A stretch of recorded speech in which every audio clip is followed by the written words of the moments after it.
Sperm donor fathered 15 children despite his DNA condition. Let that sink in for a second. What are you talking about? A man fathered 15 children after advertising this on social media despite having an inheritable condition.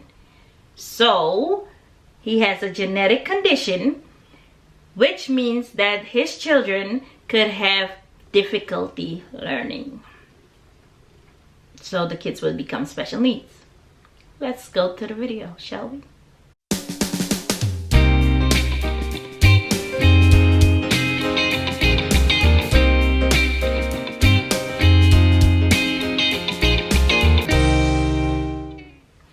Hey special family, welcome back to another video.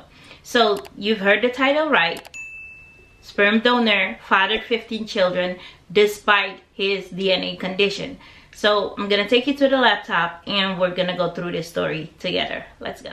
Hey family, so this is the story from the title, Sperm donor fathered 15 children despite DNA condition. Let's see, this is the sperm donor and let's see what the story is.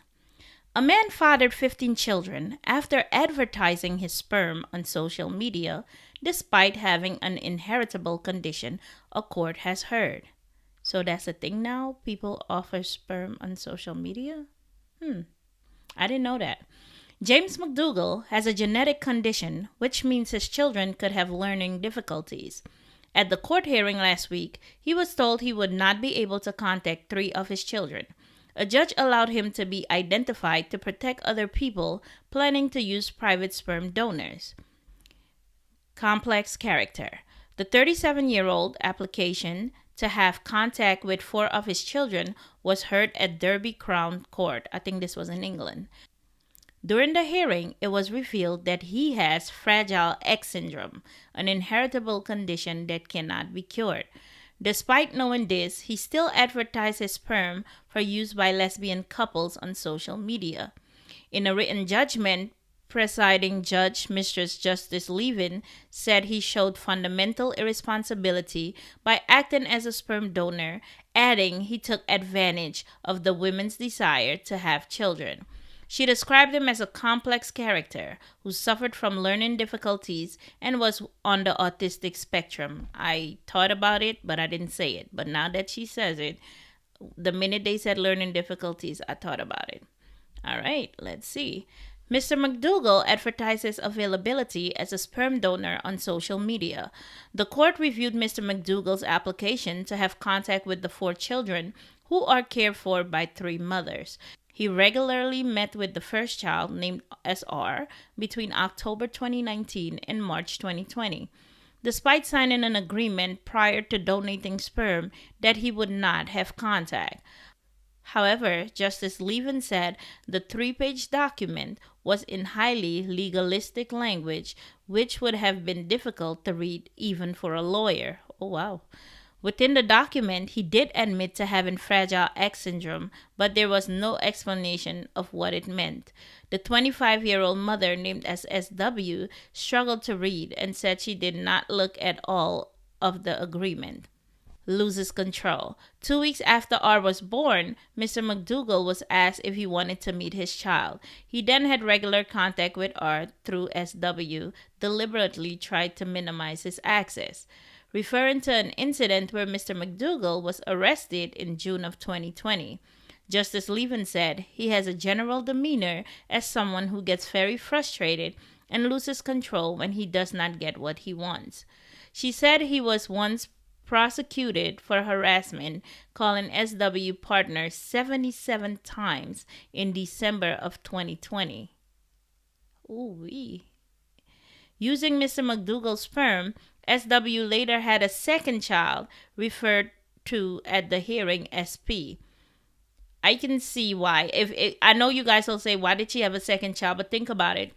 You don't recognize autism until age of 2. Sometimes you could see it at 1 year, 1.5. But she probably wanted kids back to back, so she probably didn't even see the signs. This time, SW did not sign an agreement stating that 37-year-old could not have contact with the child.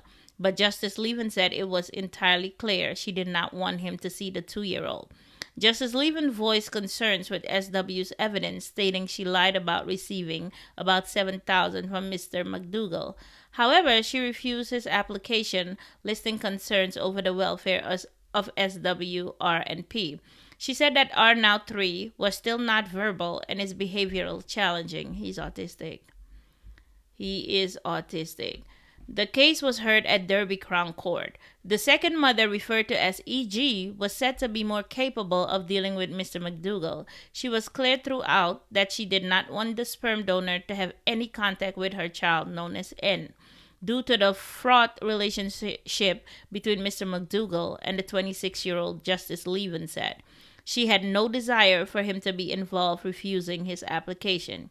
He also applied for a change of condition to an existing contact order with the 4th child.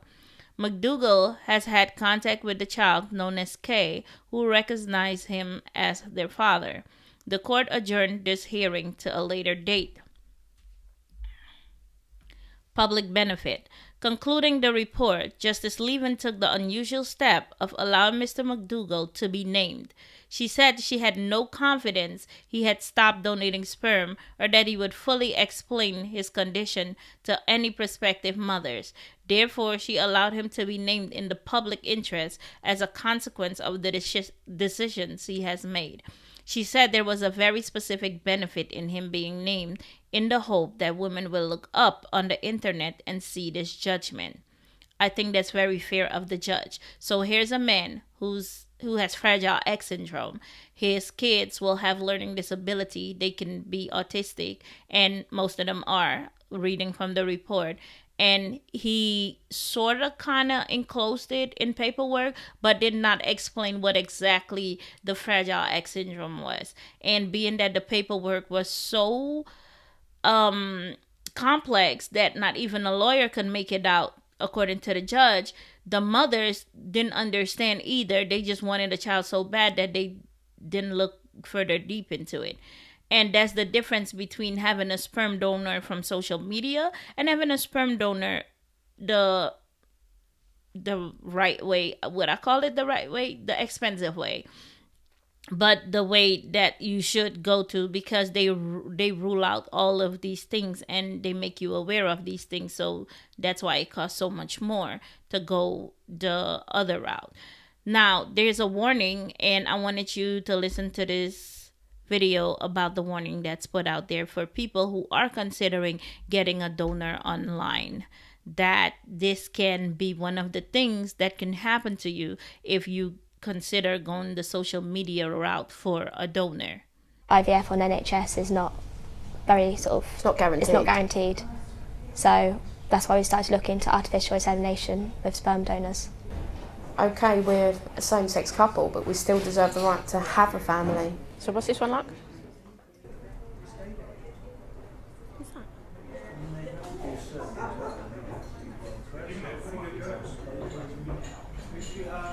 Oh, he's got a degree. Plus he'll come to us as well. That's good. Is there a picture? Oh, it's handsome.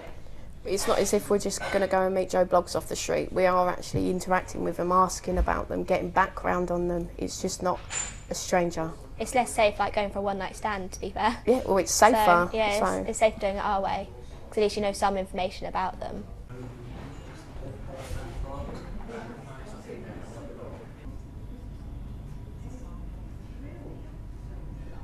It's not safe, the sperm isn't screened, it's going to open up a minefield of legal questions potentially in the future for that child. So this is legal in the UK, by the way, getting a donor offline. So they're not doing anything illegal. It's just the things that come with it that's kind of scary. Like this, for example, the man has a fragile X chromosome, which will give you autistic kids. So